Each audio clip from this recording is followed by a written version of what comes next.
I'm with the lovely Anji from Team Brit, and Anji's just had a panel interview, if you like, and has been explaining all about all the boxes that you actually tick.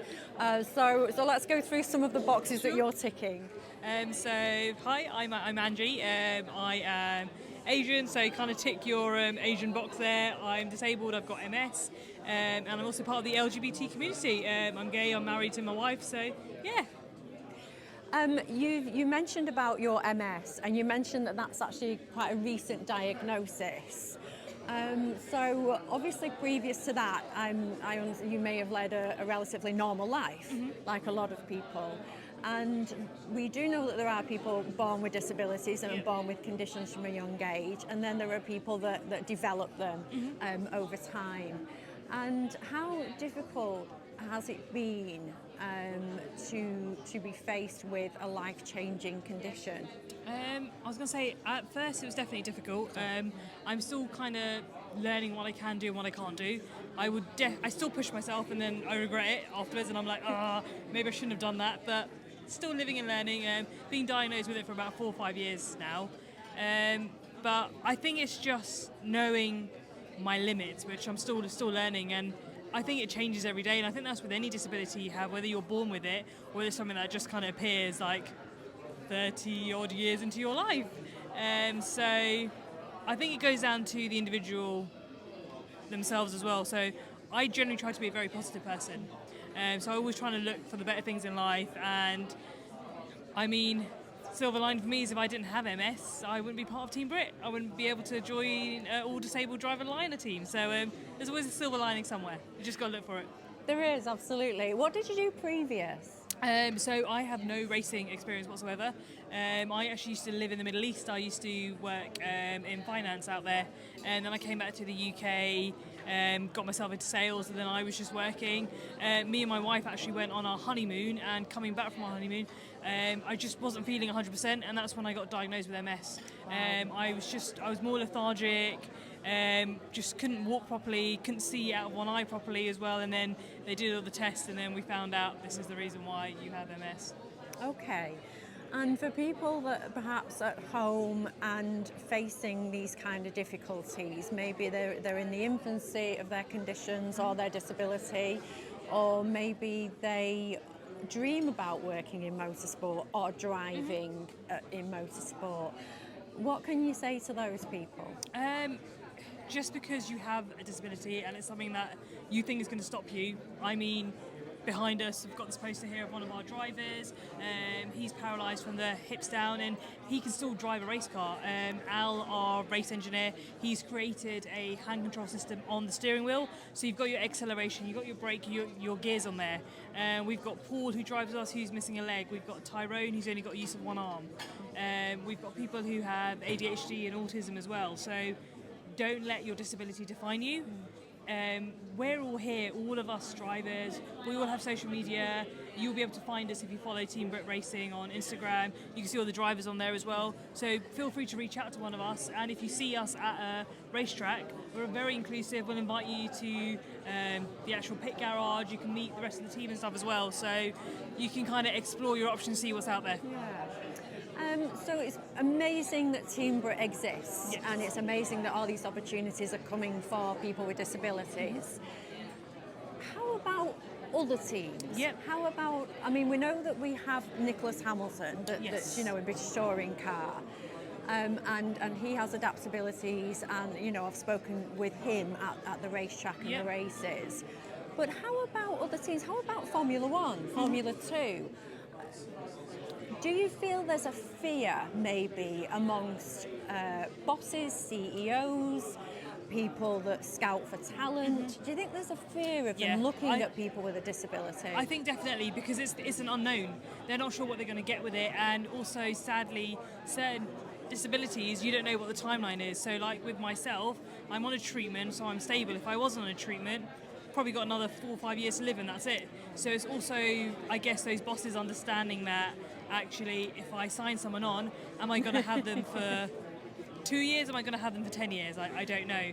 So I understand from that point of view, but all I can say is put yourself out there, try and have those conversations, and they don't. The teams won't know unless they try it.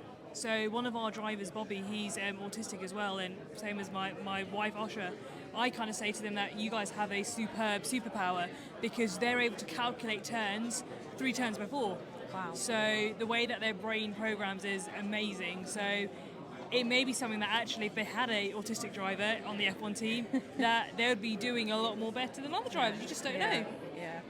Do you feel that some circuits or venues could perhaps be doing maybe a little bit more to accommodate people with disabilities? Because I don't know if, or you will experience this, but when you are in certain paddocks or pit lanes, there's wires that there's, you know, to cross, to try and get over, to negotiate, navigate. Pit lanes are very busy, grids are very busy.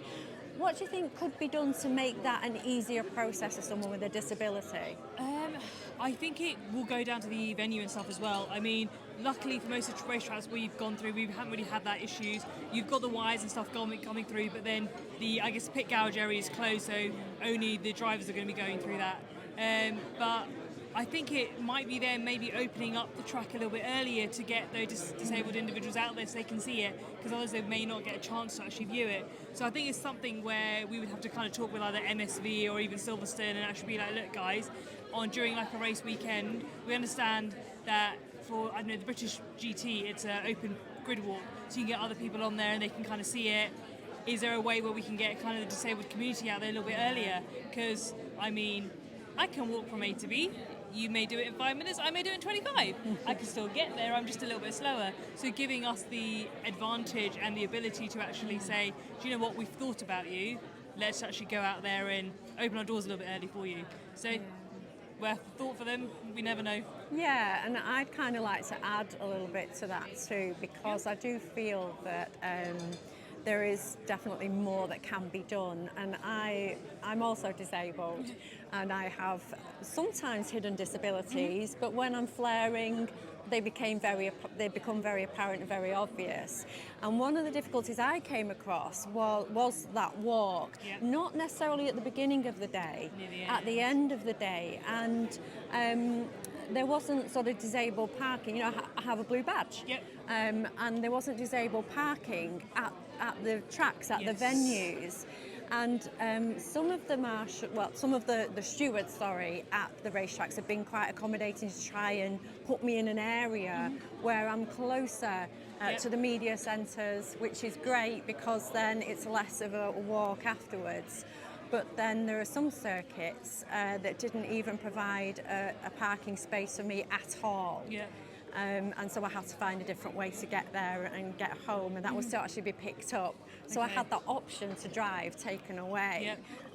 So it's not a question. It's more of an awareness, and I feel that people like yourself and people like Team Brit, and hopefully other teams that will start to include people with disabilities, then the change can maybe start happening. Yeah, no, I think that's definitely it. I mean, one thing I've learned is if there's new tracks that we're racing at that we've never been to, I will then get in contact with them, I'll find out what their procedure is and all of that, and normally touch wood, haven't really had any issues with trying to get a little bit closer, but I guess because we are drivers, you're able to park a little bit closer as well though.